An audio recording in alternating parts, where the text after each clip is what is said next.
Jillian Elizabeth Mashew, born on November 4th, 2007 at 8:16 p.m. She actually shares a birthday with her sister Anne Marie, just 4 years apart. I think the best way to tell you about Jillian's birth and entrance into our family is to share a letter that her aunt Karen Mashew, who also happened to be her midwife, wrote to her. Letter to Jillian. Hey Jillian, this is my account of your birth story, mostly because I got to be your mom's midwife and proud to be it. Let's begin at the beginning. Later you will realize that that's a great line from The Quiet Man. Your mom and dad made the big decision to have you at home. It was a bit of an arm twisting because the only birth center in Phoenix had just closed down. Your mom was ready though. She's a pro and you'll find out later in the story. So you were around 10 weeks old in your mom's tummy. The family was all gathered around to hear your heartbeat, no pressure or anything. In true Mashew form, you would not sit still for your first debut. We disappointed the crowd.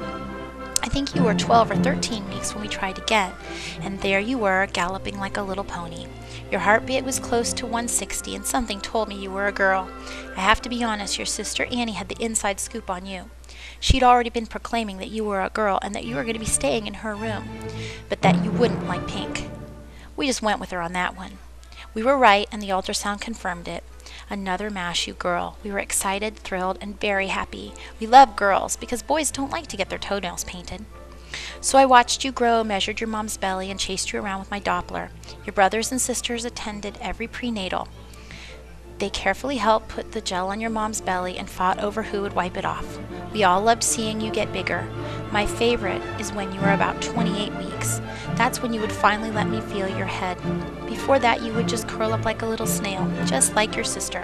Get ready, you're probably going to hear that a lot. Did I tell you that you went breech on us many times? At least 3 times, just to get your mom all worried. We put the prayers out there, put some peppermint on your mom's belly, and I know for a fact that one day she was nearly standing on her head. Prayers were answered and you got down into position and stayed there. Thanks for that. So your dad was sure you were coming early and your mom was hoping he was right. Me, I was just grateful to make it there on time. November 4th, 2007, it was a Sunday. So we had all gone to Mass and had lunch at Chewy's. Your mom had been planning your sister's birthday party. Well, your mom had gotten some strong contractions that afternoon, and she was thinking she could stop them quickly by getting in the tub and having a beer. All smart things to do, by the way. But you were determined. I say that you did not want to miss another Mashew party, so you are coming out. This is where the story gets good. So I'm just coming to the party, right? I'm late, and as usual, everyone is there. Well, most everyone.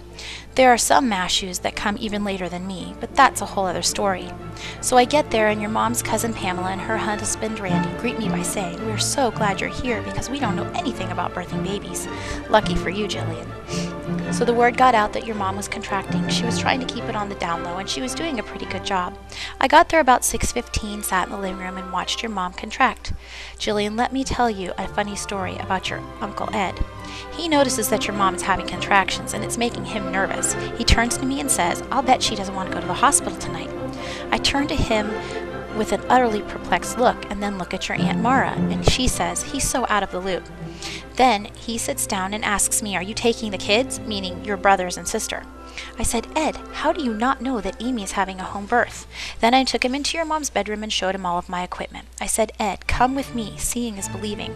Okay, so I abandoned your mom for a minute, but someone had to set him straight.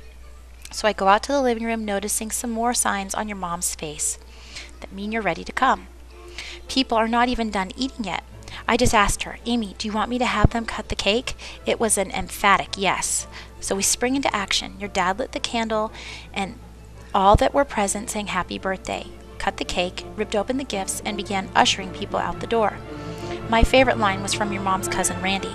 He said to me and my mom, your grandma, "This is the most exciting party I've ever been to, all because you were ready to come out." How cool is that?